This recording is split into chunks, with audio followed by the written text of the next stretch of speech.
Coming up, UTRGV students hold a town hall meeting to discuss issues in the Brownsville Art Building.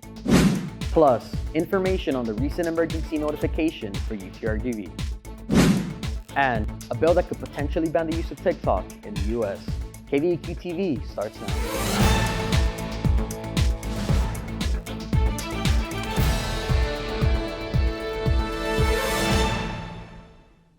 Hey vaqueros, welcome back.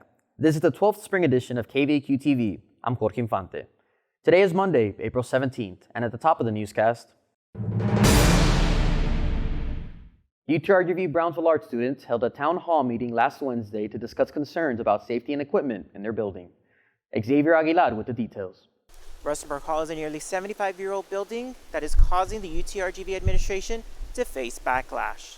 Old furniture, poor ventilation, plumbing, rat infestation, and inadequate space are some of the issues students face in Rustenburg Hall. UTRGV administration addressed some of the concerns that were brought up at the town hall that was organized by students. Executive Vice President and Provost Jana Arney, Dean of Fine Arts Jeffrey Ward, and Director of the School of Art and Design Ed Pogue were the administrators present to discuss the issues. Art studio major and organizer of the town hall, Yento Marquez, expresses what some of the artists go through when working on sculptures in the facilities. And I've seen these sculptures are very elaborate sculptures that just been destroyed, hours of work gone, and also work in the gallery, being presented and possibly being sold, has just been destroyed. Student testimonies range from art destroyed by leaking water and rats to mold on the wall and art equipment that is falling apart show students' frustrations. Director of the School of Art and Design, Ed Pogue, gives students an idea of what is going to be done. Evaluating resources in respect to those kind of short-term solutions, identifying them and then identifying the needed resources and the capability of those resources to complete those tasks. And again, with the idea of a strategy of a longer-term plan. Pogue adds that he wants to give students as much feedback about where they are in the process. Students are asking for the removal of pests, improved ventilation, and a quick fix of all safety hazards and leaks. UTRGV alumni from the art program, Cecilia Sierra, mentions her own experience in the program. It's always felt like we've been to on the side or put little band-aids on little problems. I ran the risk of not graduating with financial aid support due to these inconsistencies. Sierra adds that even with the inconsistencies of the program, such as a lack of classes, adequate equipment, and space, her mentors were able to help her graduate. The administration adds that they will do as much as they can to fix the issues at Rustenburg Hall, but since the building belongs to Texas Southmost College, there isn't major changes they can do. KVAQ TV reached out to TSC and are waiting for a response. For KVAQ TV in Brownsville, Xavier Aguilar.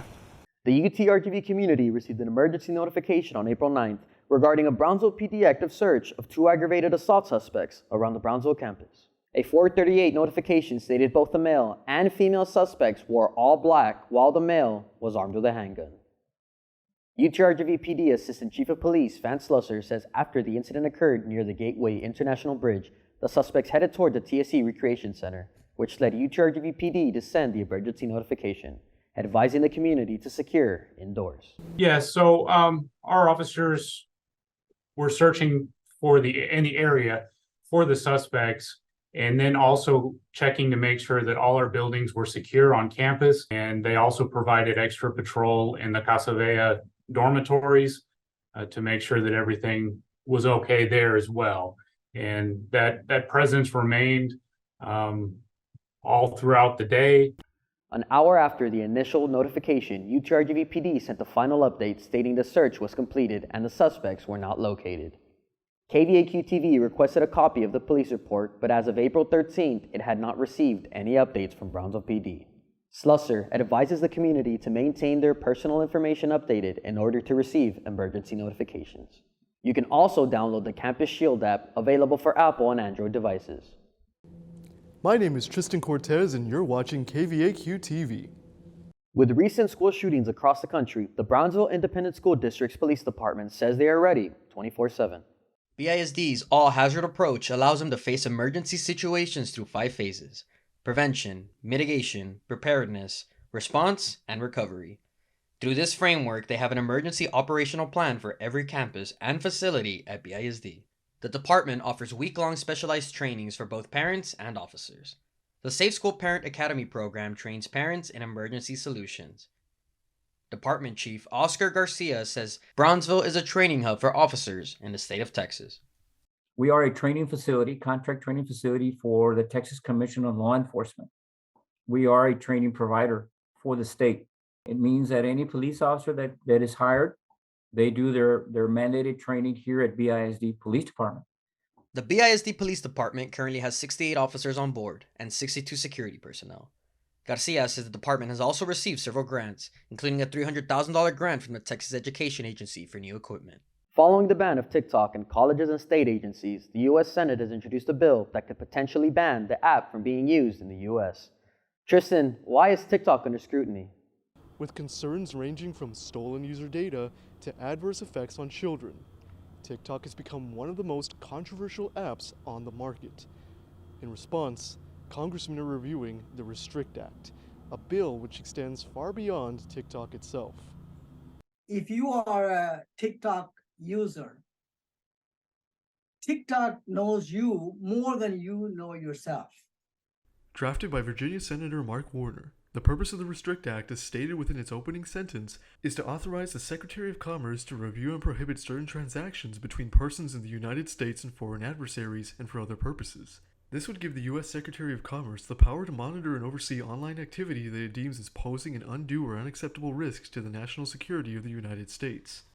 While the bill itself does not explicitly mention TikTok, Senator Warner released a statement clarifying the reasoning behind its creation, citing growing concerns with Chinese software such as TikTok that raise potential threats.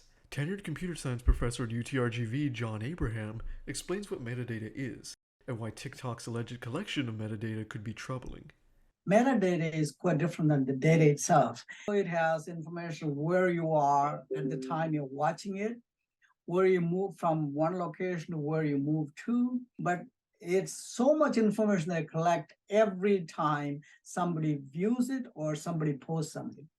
While many agree that TikTok could pose a threat to national security, there are some who have reservations about the bill and its vague nature in terms of enforcement and monitoring of online activity. As a sophomore majoring in computer science, David Franco believes that the issue is somewhat complex. It's definitely a little bit concerning, just as far as, as they've done with certain acts. It really all depends on the interpretation of the bill. It's how does the government interpret it.